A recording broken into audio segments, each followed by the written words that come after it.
We beat the banking lobby. It's gonna pass? We beat them. You're confident? Yes, it's in the bag. Were you and Josh talking till 2 in the morning about national parks? Ooh, CJ, Everglades National Park is one of the great...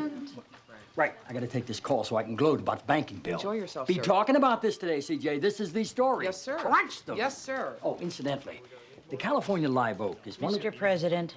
Right. Have a good day, sir. 12th round knockout, CJ. Yes, sir.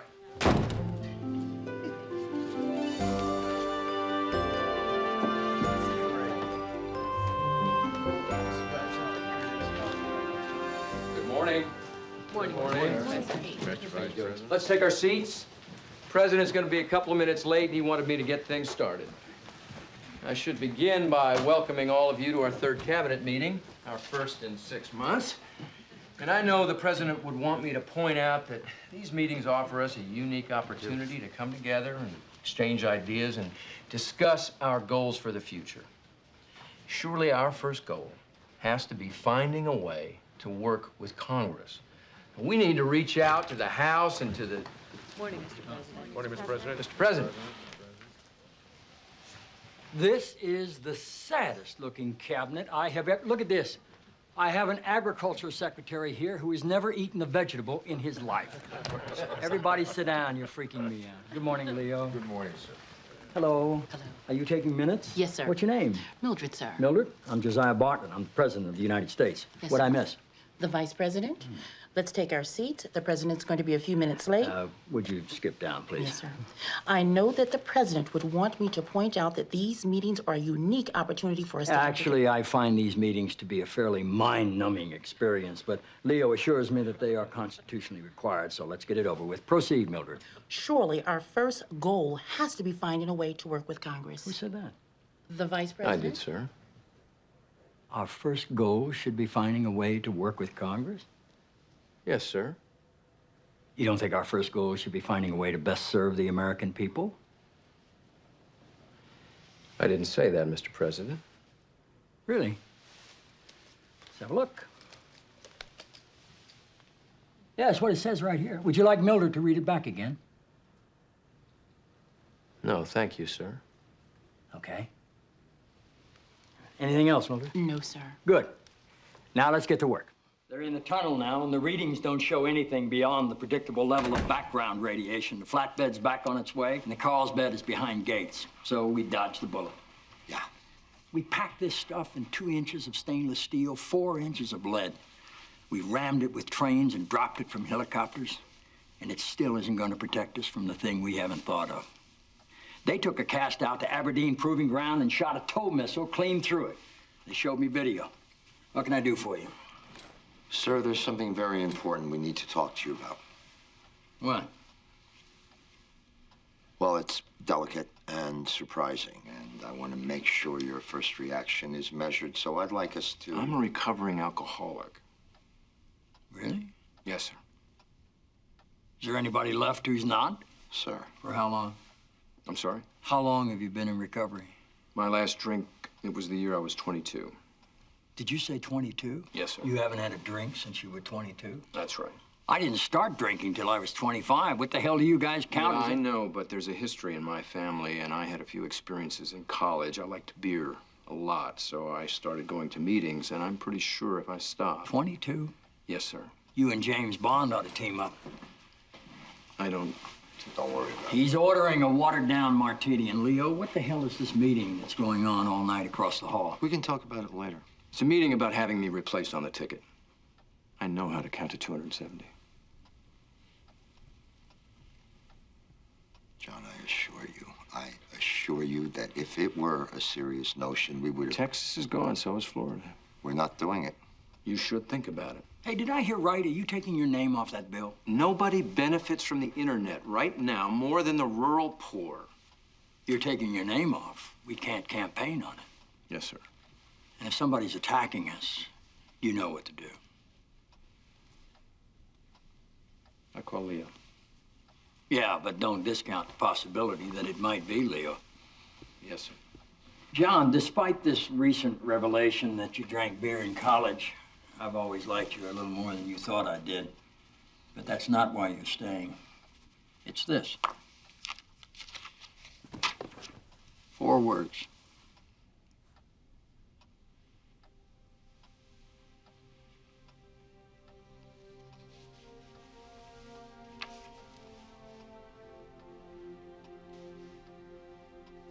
I've always liked you more than you thought I did, too, Mr. President. Just a little, right? Yes, sir. Me too. Anything else? Thank you, Mr. President. Thank you, sir. You haven't had a drink since you were 22? Right. Ulysses S. Grant would have slapped your face. He did once. Listen, it's fine that this is funny, and Mr. Vice President, I couldn't care less, but what about the campaign? What about it? The president just got passed an honesty issue. He's not past it. If it becomes public... That's a big assumption. No, it's not.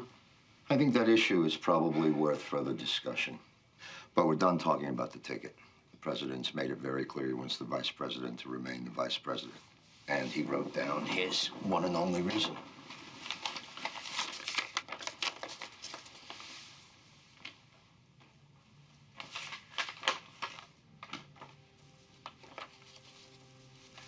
Because I could die. Well, of course, he's right, sir. Doesn't solve the problem of the electoral math. I don't know what the field's gonna look like after Labor Day. The Etch-a-Sketch will be shaken up a little. But right now, math's tough. And I know y'all think he's a punchline, and I know why, but I disagree. And they're sure running the right guy against us.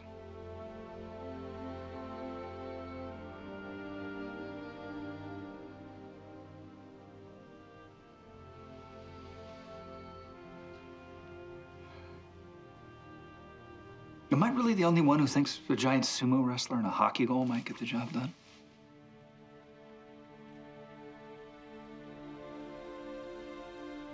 I don't know. I'm open to new ideas. The Vice President will see you now.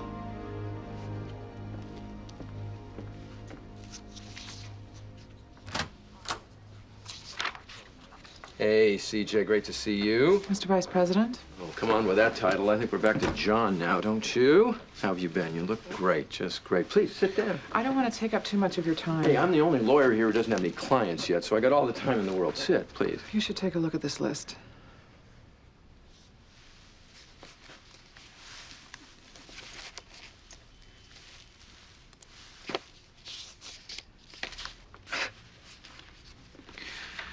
If you're going to continue to try to rehabilitate yourself by throwing mud and lies at the president... CJ, you can stop. I get it. You mind if I keep this? Please do. You can give it to whoever's ghostwriting your book. You can tell the president he doesn't have to worry about the book. I'm not going to try to make him look bad. I'm just trying to get this scandal behind me so I can get on with my life. Tell the truth, the whole truth, and nothing but the truth. Well, I'm going to call it Full Disclosure. What do you think? Good title? Am I going to be in the book? Yes. Not mentioning you would be kind of strange, don't you think? I mean, after the president and the vice president, you're the most visible person working in the White House. I'd prefer not to be. CJ, you've got nothing to worry about. I promise.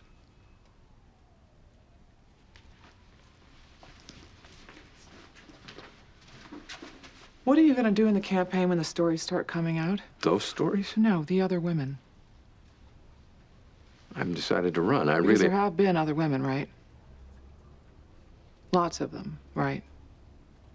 Because the way you came on to me, way too smooth, way too practiced. CJ, that was 10 years ago. I'm sorry. When you run for president, the press is going to find some of those women. And if you try to attack them, if you get your opposition research team working on them, if you try to destroy them, if you try to say they're all bimbos and liars, then I'll be standing right there with them, and I'll be ready to take anything you or your people throw at me. Anything. So don't make me tell the truth about you, because it will be the whole truth.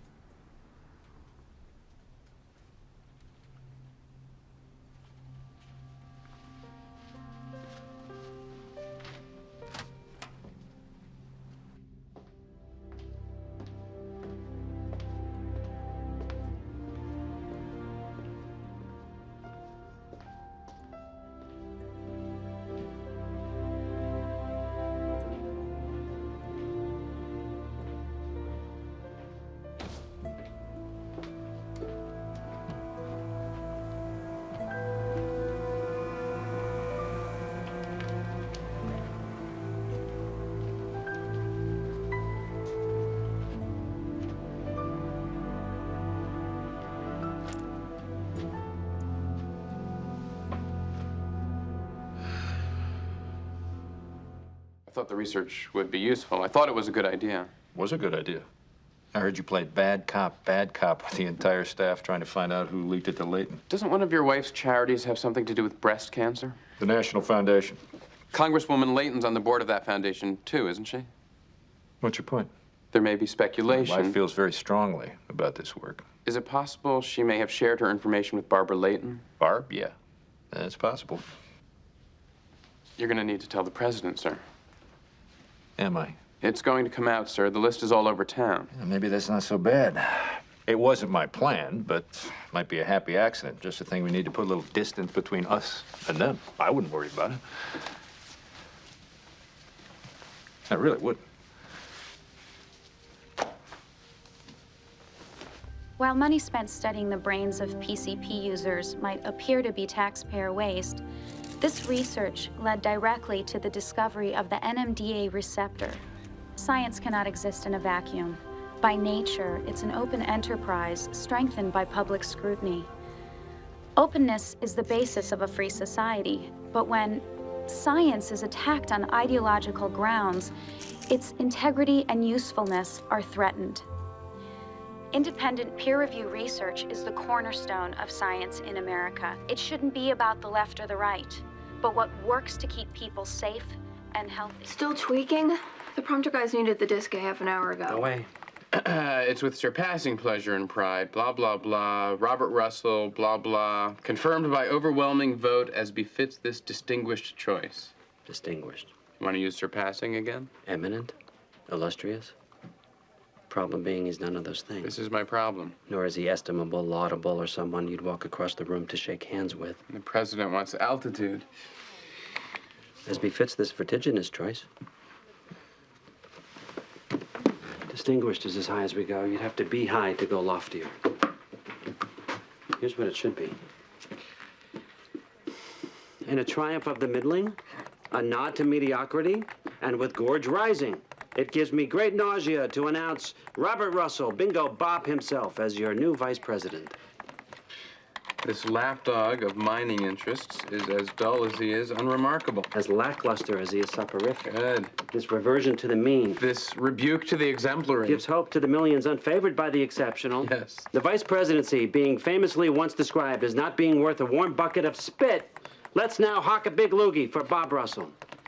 Not the worst, not the best. Just what we're stuck with. Amen. Where were we? Let me get back to it. This distinguished choice. This redoubtable choice. It's perfect. Nobody knows what it means.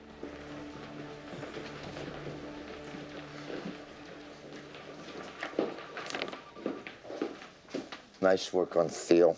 Yeah, How'd you get him to turn? I don't know exactly. Margaret, I'm in the state again. We have a vice president. About time. I may actually sleep tonight. Probably not. Probably not. See you in the Rose Garden. Okay. Good afternoon. I want to welcome you all. It's with surpassing pleasure and pride that I announce that Congress, just a short time ago, voted to confirm Robert Russell as the new Vice President of these United States. Confirmed by unanimous vote, as befits this redoubtable choice. In a triumph of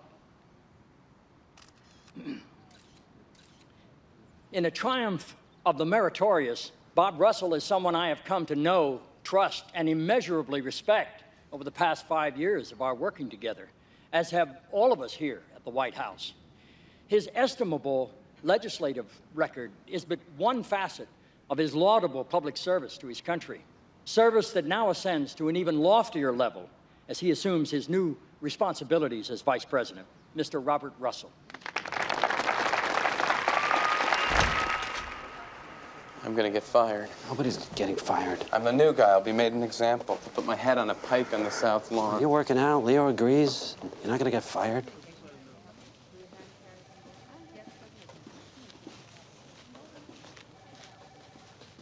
Gentlemen.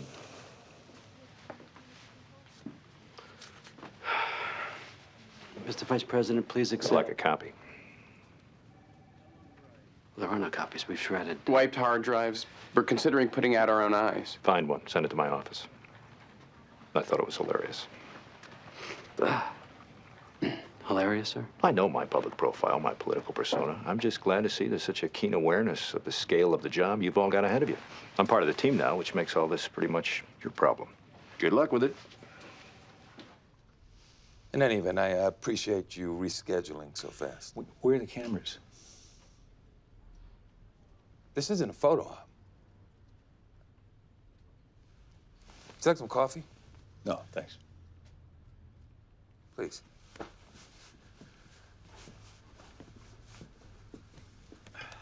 I need your advice. My advice? Yeah, On what? the vice presidency.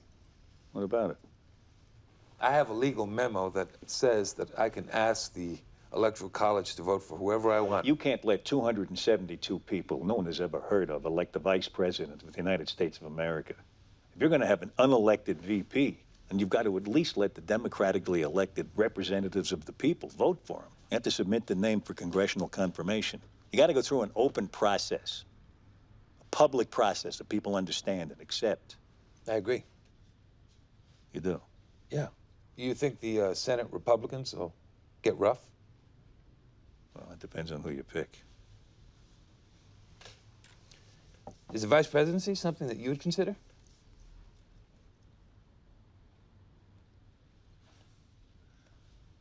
Are you offering it? Would you consider it? If you offered it? If I offered it. To a Republican? To you. Would I consider it? And if I considered it, you'd put me on your short list. Yes. You still gonna try to raise taxes? Only on incomes over $1 million. So you'd actually offer the vice presidency to someone who, if anything happened to you, would be trying to cut those taxes while your body was still warm? I might. If I considered it.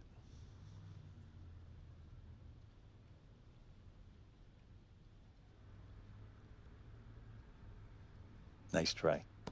I know your game. You get me to say I'd consider it, then you have your people leak it to the press. That gives you a couple of days of stories about how bipartisan Matt Santos is. Oh, he's even got a Republican as a short list for vice president. You figure that'll soften the Senate Republicans, and they'll start talking about a speedy confirmation for Vinnick. Then you announce who you really want, which I assume is Baker. And then you put public pressure on the Senate to give the same speedy confirmation to Baker that they were going to give to Vinnick. Huh? What do you think of Baker? I think he wins you Pennsylvania. I think he has a lock on the presidential nomination 8 years from now. Senate Republicans would have a little problem with that. What are you going to do next?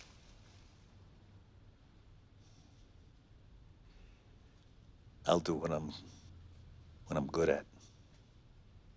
You're going to run again? I hope you get your tax increase. It'll give you something to run against. You got a minute to talk about Kazakhstan? I'm not getting a daily intelligence report anymore. All I know is what I read in the papers. A lot of what you read in the papers is better than our intelligence. I was impressed with what you had to say about Kazakhstan during the campaign. I always had wished that I'd said it first. The good cop, bad cop routine that you and Bartlett have worked out. That seems to be the only thing you can do now. What do you mean? Now, come on, you two must have coordinated your messages. You're not reckless enough to undermine the president on foreign policy in the middle of a crisis. You're trying to make the Russians and the Chinese believe that it's going to be tougher to deal with you than with Bartlett. Put pressure on them to negotiate a settlement with Bartlett now. Thanks. Well, that can work. I'm going to need another cop when Bartlett leaves office.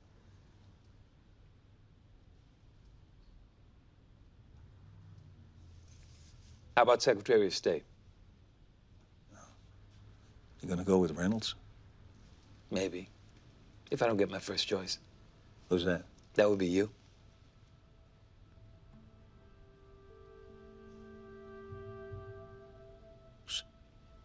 Secretary of State. You've got better relationships with all of the important heads of state than I do. You know the diplomatic corps. You're respected in every capital around the world.